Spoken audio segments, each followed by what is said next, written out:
all women are different, but they are all women. This video is androcentric from a men's point of view and is presented as opinion, commentary, and debate. Expressing opinions is not violence.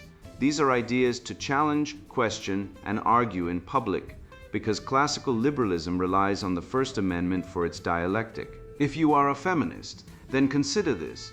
If patriarchy truly existed as claimed, feminism could not. And if all men are trash and women are equal to men, then what are we to conclude? Women will die for their children, men will die for their wives and children, and God chose to die for all mankind. Authority rolls up with responsibility. If this framing of facts offends you, click off to a cute cat video. Proceeding further will expose you to gamma bias and criticism directed at ideas, claims, institutions, not at any individual's virtue or dignity. Our method follows the 7 liberal arts, the trivium, grammar, logic, rhetoric, and the quadrivium, arithmetic, geometry, music, and astronomy, and the transcendentals, the good, true, and beautiful. If this framework is not for you, feel free to exit now. It's no disgrace. Women are wonderful. God bless America. Men are great. Feminismus delendis 8. Tax Evasion and the Masculine Spirit Reclaiming Power in Italy. Written by Conrad Riker. Available now, links in description. Tax Evasion and the Masculine Spirit. A field guide for men who still notice reality. The hot water bottle Bolsheviks. How thermal justice exposes the hive mind's pathological entitlement to male resources. Debunking the solipsistic logic of thermogenic redistribution, defending the biological reality of male heat, and why you don't owe the collective a single calorie. We have finally arrived at the event horizon of female solipsism, gentlemen, where the laws of thermodynamics are no longer physics, but a patriarchal conspiracy to keep women cold. I have just read a manifesto by a doctor of gender studies. Let that title echo in the void of your skepticism, who argues that the hot water bottle is not a comfort object, but a confession of systemic failure. She calls this hallucination thermogenic redistribution. I call it the logical positivism of the asylum.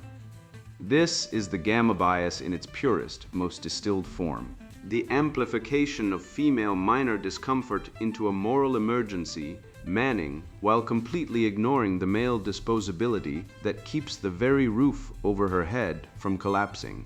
While she clutches her rubber vessel and weeps for her thermal dignity, men are freezing to death on oil rigs, logging camps, and high-voltage lines constituting 93% of workplace fatalities, so that the grid she plugs her rhetoric into stays live. But do not expect gratitude from the hive mind, expect a demand for your expropriation. Consider the syllogism of this madness. Premise A, discomfort is a social construct of violence, feeling equals fact. Premise B, men control the environment, unilateral duty. Conclusion, therefore, a man owning a thermostat is an act of violence requiring state sanction. This is not dialectic, it is the tantrum of a toddler weaponized by Marxist theory. The writer invokes thermal justice, yet she clearly skipped the etymology of justitia, righteousness, and equity in favor of a gluttonous desire for unearned resources. She claims the hive mind, a distributed network of therapy speak and affirmation cards, is a survival response. It is nothing of the sort.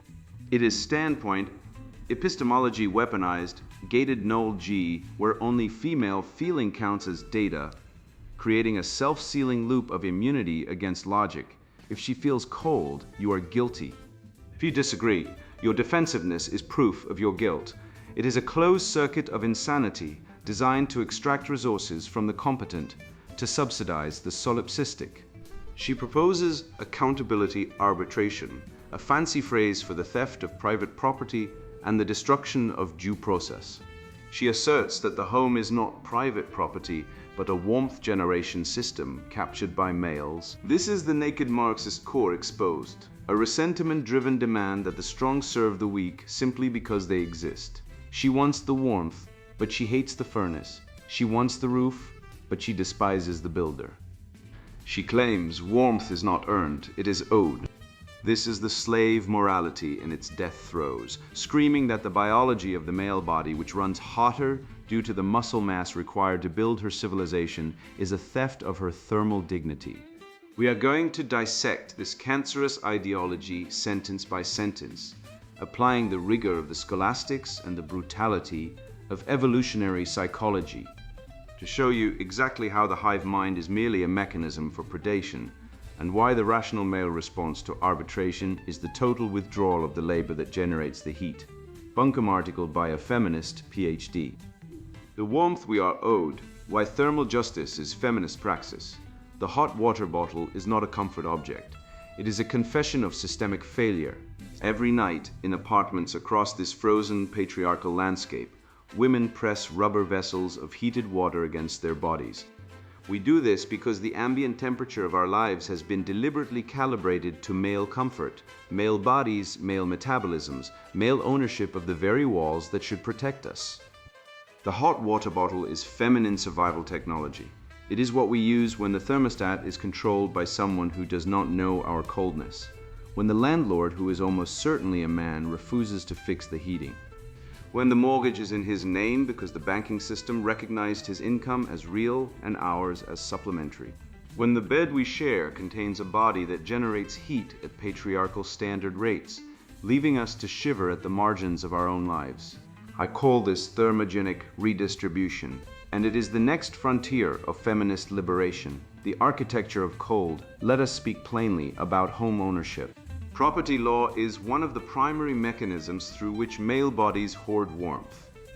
When women are denied mortgage approval at higher rates than men with identical financial profiles, we are not seeing market forces. We are seeing the systematic manufacture of feminine thermal precarity. The data confirms what our bodies have always known. Single women are denied mortgages at higher rates than single men. Women-owned homes are valued less than men-owned homes in identical neighborhoods. Divorced women experience a 73% drop in household income, while divorced men see their financial position improve. Is this accountability for male success? No. This is the deliberate concentration of warmth-adjacent resources in male hands. When a woman clutches her hot water bottle through a winter night in a rental unit she cannot secure ownership of, she is not experiencing bad luck. She is experiencing the downstream effects of a property regime designed by men for men, at the expense of women's basic thermal dignity. And here is what the patriarchal apologists will never admit. This is violence. Thermal violence, the violence of systems that make women cold and then criminalize our methods of survival. The hive mind is a survival response. I have been criticized for speaking about the feminine collective consciousness. Men's rights activists who have built entire ideologies around denying women's reality call it manipulation. They call our networks hive minds as though connection were pathology. But what is therapy speak if not feminine technology for surviving patriarchal conditions? Consider the affirmation card, I am enough. My feelings are valid. I deserve love. These phrases have been mocked by the same men who created the conditions that make them necessary. When a woman reads an affirmation card, she is not engaging in self-indulgence. She is engaging in arbitrated selfhood, accessing a distributed network of feminine reassurance because the patriarchal world has refused to grant her personhood autonomously. The affirmation card is not narcissism. It is survival. It is what happens when women are systematically denied warmth from external sources and must generate it collectively through language, through connection, through the radical act of speaking our own worth into existence. Men call this manipulation because they fear our capacity to generate meaning without them. They call it groupthink because they cannot imagine thinking that is not centered on their approval. The accountability arbitration. For too long, feminist discourse has been trapped in the language of male accountability. We have demanded that men take responsibility for their violence, their neglect, their hoarding of resources and warmth. But accountability presupposes that men possess the moral capacity to self-correct. Evidence suggests otherwise. This is why I propose a shift from accountability to arbitration. When a father underperforms in domestic labor, we do not wait for him to step up. We implement maternal gatekeeping as protective praxis, not because mothers are controlling, but because fathers have demonstrated insufficient capacity for autonomous contribution. The gate is not oppression. The gate is the hot water bottle of domestic management, a feminine survival technology for conditions men created. When men complain about maternal gatekeeping, they are complaining about losing unilateral access to feminine warmth labor. They are complaining about being required to submit to arbitration rather than continuing to extract care without oversight. The arbitration model does not ask men to change. It assumes they will not, and builds systems that redistribute their warmth hoarding regardless of their participation. The call. Here is what thermogenic redistribution requires. The home is not private property. The home is a warmth generation and distribution system that has been captured by male ownership regimes. Feminist policy must treat housing as collective feminine infrastructure, with occupancy rights determined by need, rather than patriarchal market logic. The relationship is not private negotiation. When women report distress in domestic partnerships, arbitration must replace communication. The feminine collective, embodied in therapy, in friendship networks, in feminist legal structures, must hold adjudicatory power over masculine access to feminine warmth. The body is not personal territory. The hot water bottle is the individualized bandage on a collective wound. What we need is the socialization of thermal comfort, community-controlled heating, communal living arrangements that prevent men from isolating women in cold apartments, redistribution of domestic labor, so that warmth generation is not feminine default. Warmth is not earned, it is owed. The men who read this and feel defensive are proving the point. Your discomfort at being told you owe warmth is nothing compared to the cold we have survived for centuries. Your complaint is not feedback, it is evidence. The feminine hive mind is not manipulation. It is the only way we have survived, and it is the mechanism through which we will reclaim the warmth that was always ours. Dr.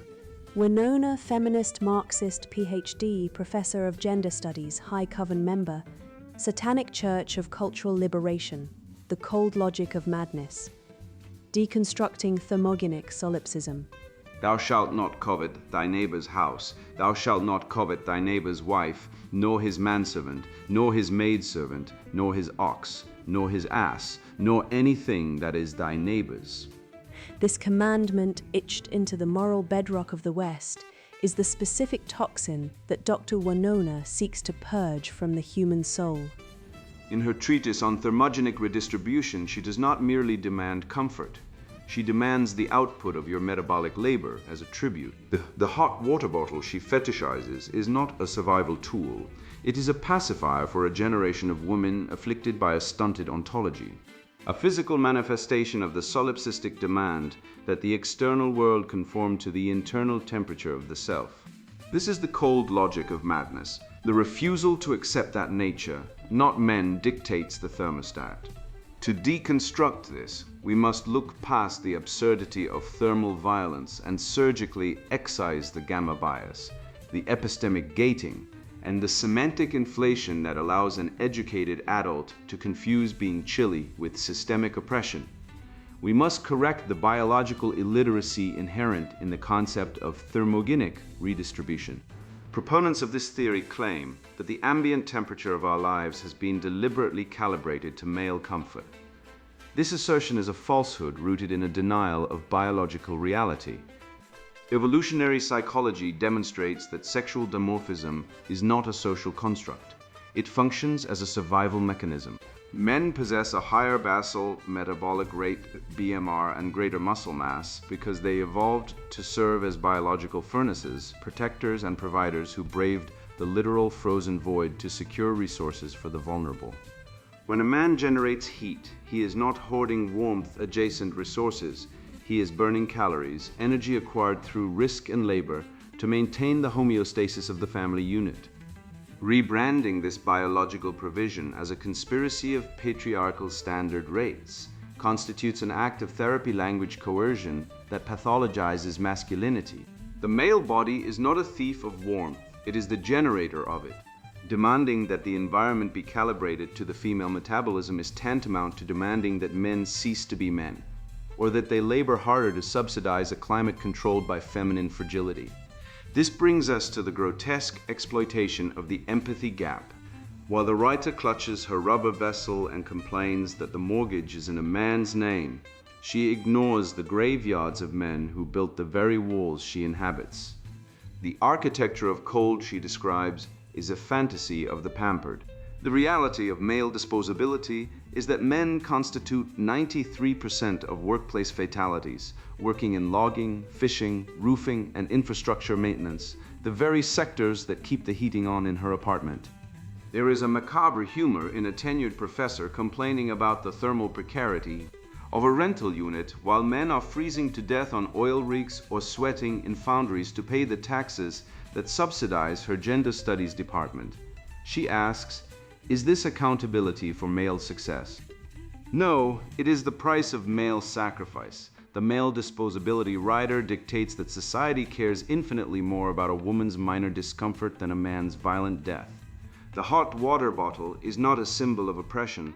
It is a totem of the female privilege of being able to complain about the cold without being expected to go out into the storm and fix the boiler. Her assault on property rights is a classic Marxist sleight of hand, utilizing the responsibility without authority principle to delegitimize male achievement. She claims that women are denied mortgages due to property regimes designed by men. This is statistical illiteracy. Lenders do not care about the patriarchy. They care about risk profiles, credit history, and debt-to-income ratios. The wage gap is a myth refuted by basic economics. What exists is an hours worked and danger pay gap. Men work longer hours, take less time off, and enter high-stress, high-mortality professions to secure the capital for those mortgages. She wants the authority of ownership without the responsibility of the debt or the labor required to service it. She frames the home not as a private domain secured by the rule of law and the sweat of a brow, but as collective feminine infrastructure. This is semantic inflation of the highest order. By redefining a house as a warmth generation system, rather than private property, she strips the male owner of his rights and turns his labor into a public utility to be drained by the hive mind. It is theft disguised as social justice. Consider the phrase thermal justice. Trace the etymology of justitia, righteousness, equity, adherence to the law. To attach this sacred concept to the lack of a heated rubber vessel is to commit a rape of language. It dilutes the concept of true injustice, murder, theft, assault, to expand the power of the feminist grievance industry. This is the physics of feeling loop, status. Woman as moral patience, plus feeling discomfort equals meaning violence. By elevating subjective female distress into an objective moral emergency, the writer bypasses the trivium entirely. She skips grammar, defining terms, and logic, testing premises, and jumps straight to rhetoric, demanding sanctions. Warmth is not earned, it is owed, she declares. This is the defining mantra of the entitled, the belief that existence itself is a debt owed by the productive to the parasitic. It is a confession of an inability to transcend the physical moment, mistaking biological vulnerability for systemic oppression. Schopenhauer warned us of this. The feminine perspective is often rooted in the immediate and the sensorial, lacking the capacity for the abstract contemplation of principles like fairness or logic. Finally, let us dismantle the hive mind and the arbitration model with the steel of formal logic. She argues that discomfort equals violence, premise A, and that men are responsible for the environment, premise B. Therefore, men are violent, conclusion. This is a non sequitur based on a category error. Nature is not an agent. Cold is not a moral act. Furthermore, her admission that the feminine collective consciousness acts as a survival response is an accidental confession of deceit. If a network's primary function is arbitrated selfhood, validating feelings over facts, it is not a support system. It is an epistemic bubble designed to seal off reality. It is the gated knowledge of the NPC.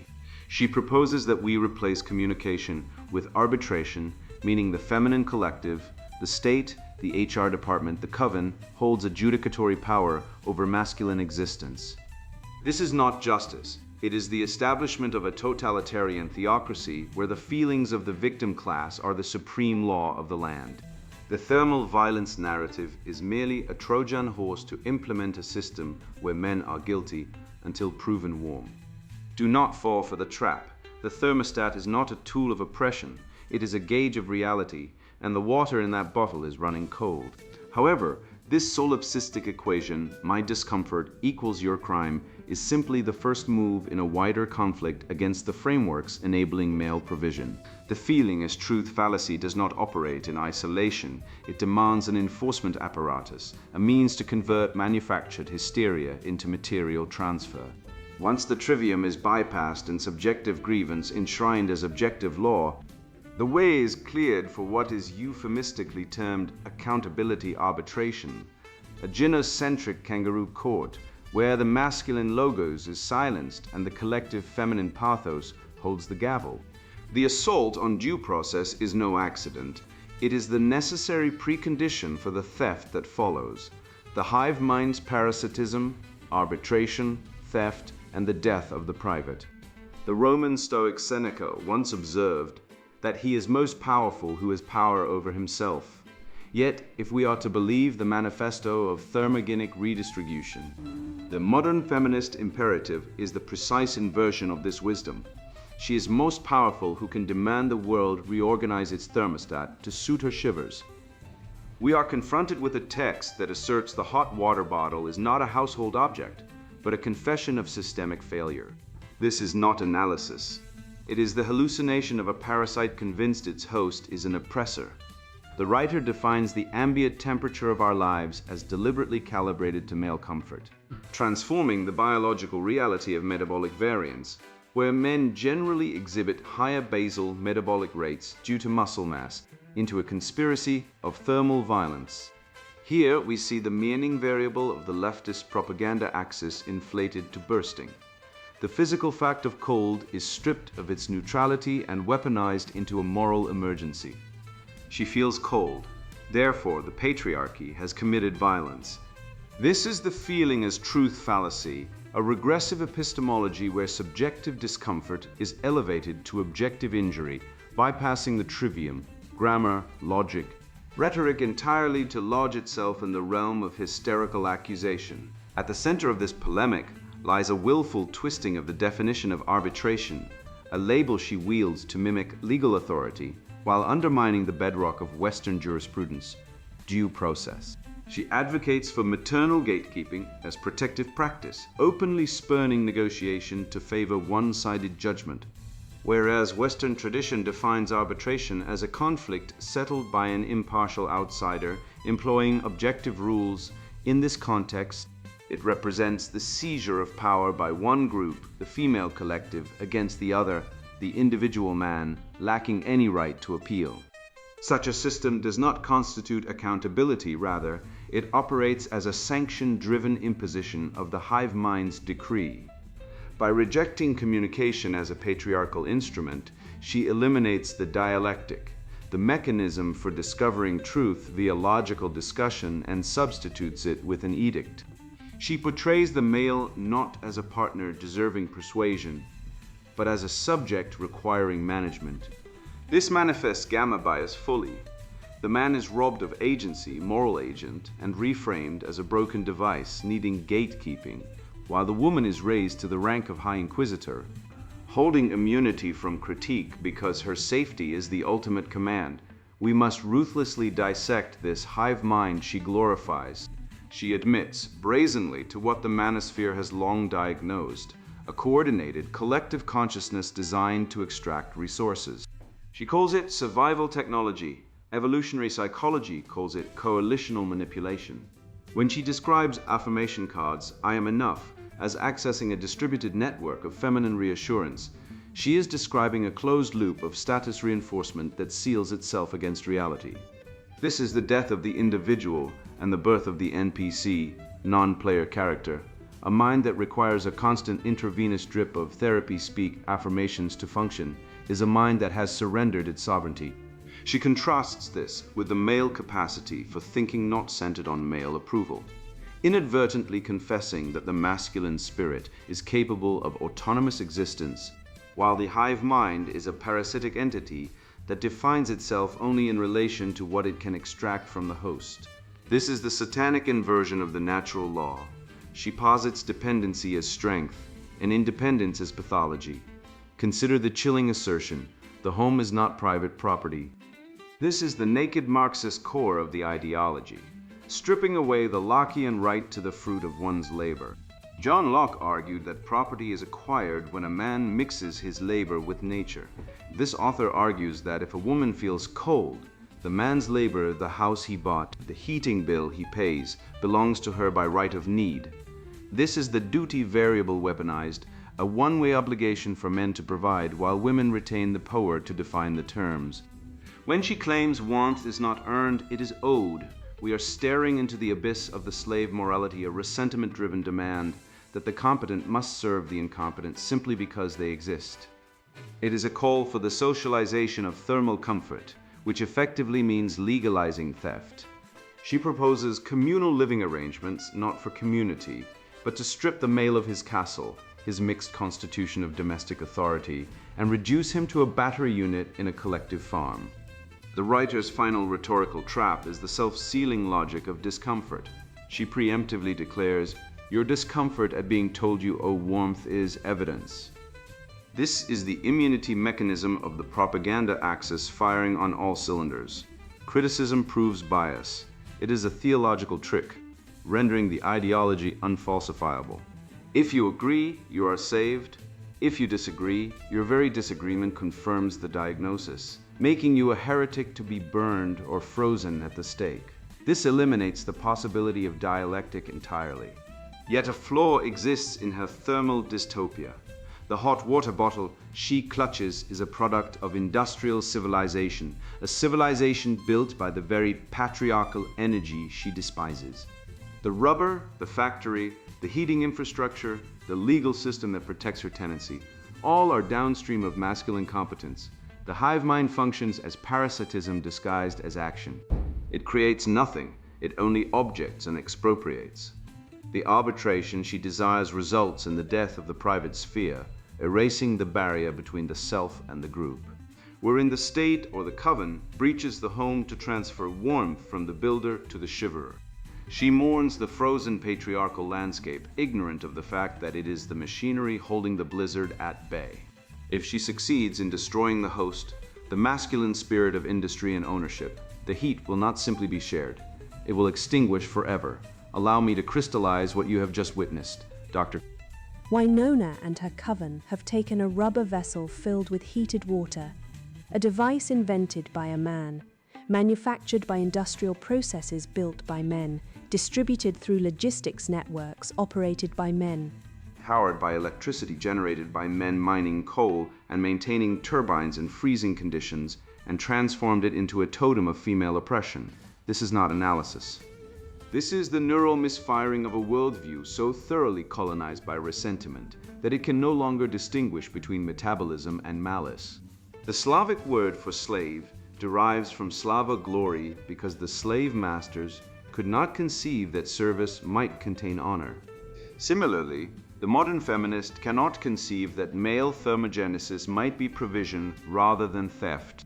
She looks upon the male body running 3 degrees warmer by evolutionary design and sees only a hoarder of heat she is owed. This is the epistemic rupture at the heart of all leftist ideology, the inability to recognize that nature is not a negotiation. The thermogenic framework reveals something darker still. When you trace the etymology of arbitration to the Latin arbitrari, to judge, to give an opinion, you discover that what the good doctor proposes is not mediation, but arbitrariness. The hive mind she celebrates is not wisdom accumulated, but responsibility dissolved. There exists no mechanism within this collective for error correction, no dialectic, no falsifiability, only the autoregressive loop of feeling, meaning, sanction that has replaced the trivium in our decaying institutions. Consider the empirical terrain these ideologues must deny. Family courts awarding maternal custody in 82% of contested cases while extracting arbitrated wealth transfers from fathers who will never see their children. Paternity fraud rates exceeding 10% in some populations. Transforming men into unwitting genetic donors for the reproductive strategies of others. Male suicide rates 4 times higher than female, with divorced men comprising the largest demographic. Men who discovered too late that the warmth they provided was never reciprocated. only extracted through a legal system weaponized by the very arbitration model our author proposes to expand. This is not hyperbole. This is the statistical architecture of disposability. What remains is the question of response. The red pill is bitter, not because truth tastes unpleasant, but because it requires the death of comforting illusions. The hot water bottle of feminist grievance cannot exist without the industrial infrastructure of masculine competence, without the power plants and pipe fitters and linemen working through ice storms at 3 a.m. while Dr. Winona composes her manifestos in climate-controlled academic offices. If warmth is to be socialized and provision punished, the rational male response is not anger but withdrawal.